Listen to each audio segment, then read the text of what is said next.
যাহা গিয়াছে পশ্চাতে তাহাতে অনুতাপ করে জীবন বিনষ্ট করো না। যাহা আজ সম্মুখে তাহাই সম্বল করো।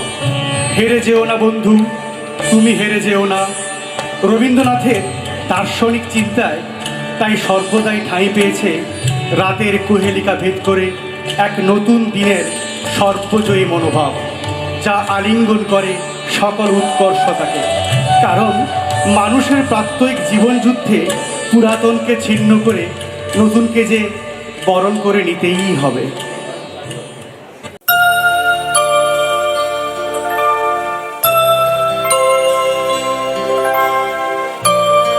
Original film dance.